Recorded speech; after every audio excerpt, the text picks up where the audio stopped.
these days soon I'm gonna do a 1-year review. Pretty much this week I've had it 1 year. The Xtrainer. It's been a great bike. I put a lot of dents and scratches in it because I'm pretty much a gomer, and I'm learning. You know, I spent 25 years off of a bike. I had to relearn how to do it, especially with this type of bike, and I'm loving it. Made some bad mistakes, but I've learned a lot. And this, what is it? They call it a Shinko cheater. This thing, all that tread, is got about 18 rides on it, probably about 400 miles on it, and it's still a good tire. I still get excellent traction with this, especially on rocks.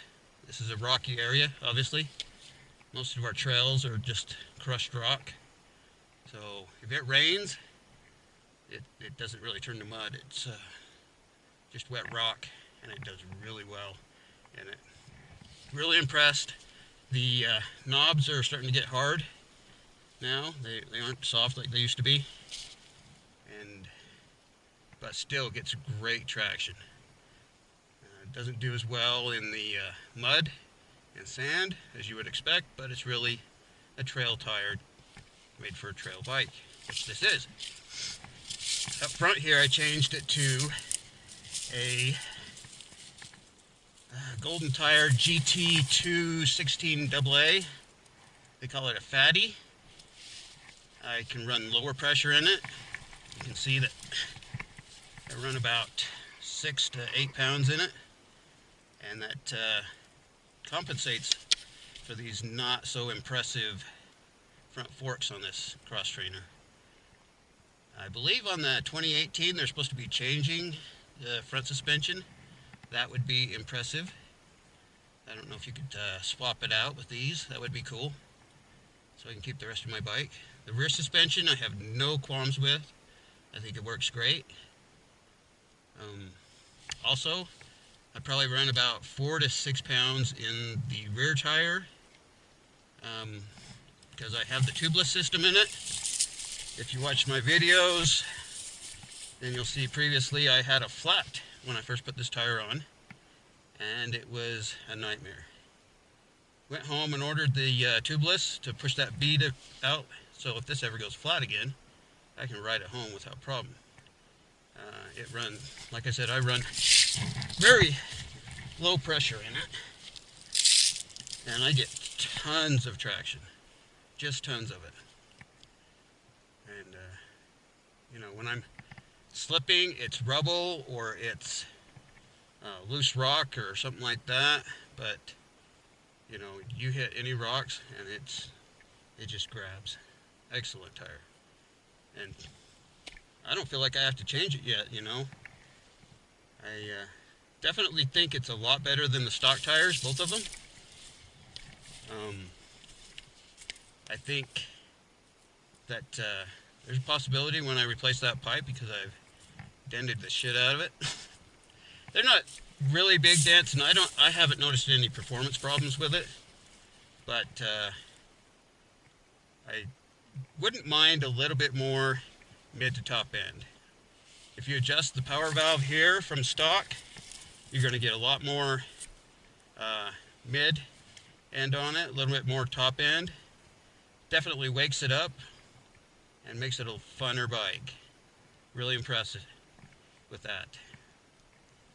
As far as everything else goes, I took the front headlight off and the speedometer because I didn't want to damage them.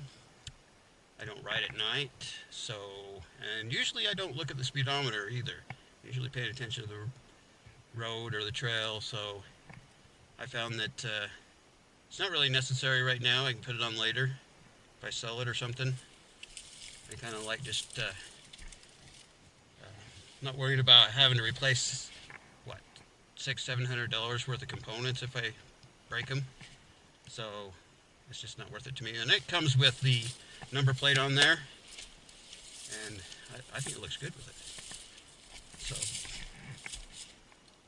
I also am only 5'5", and so this bike's normally a little bit on the short side. Really soft suspension, lets it drop down a little bit more.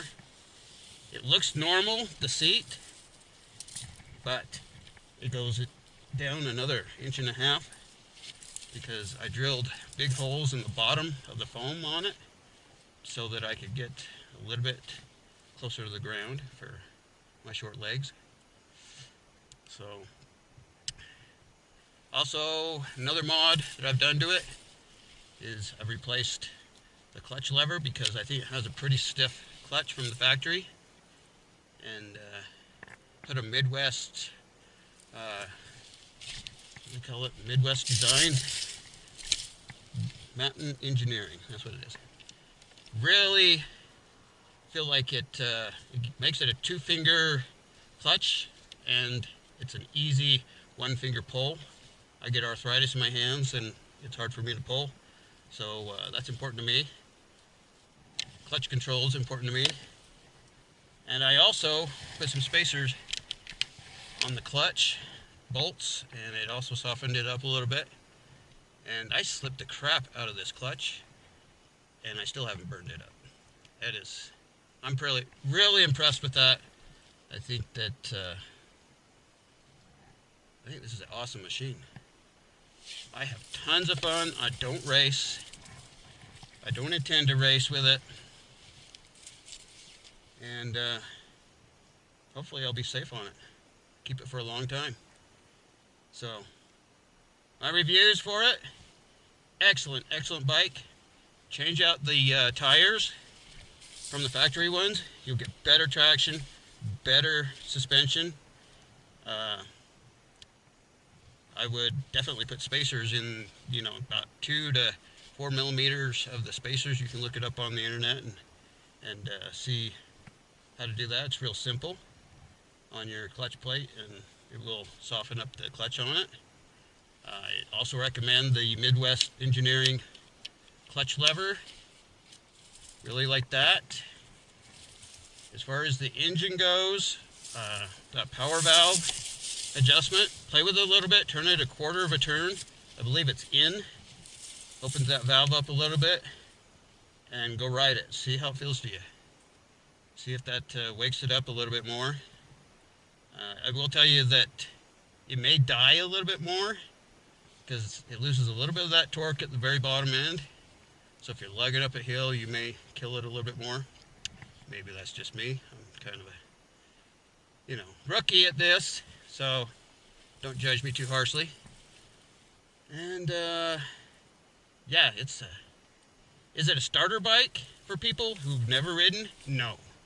This thing has tons of power. It will get them in trouble. Is it a intermediate bike who wants to go to a higher end bike, like a RR 300 or something like that? Definitely.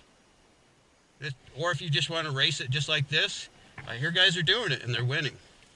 So as far as the suspension goes, it does have its quirks in the front end, but it's something you can get used to.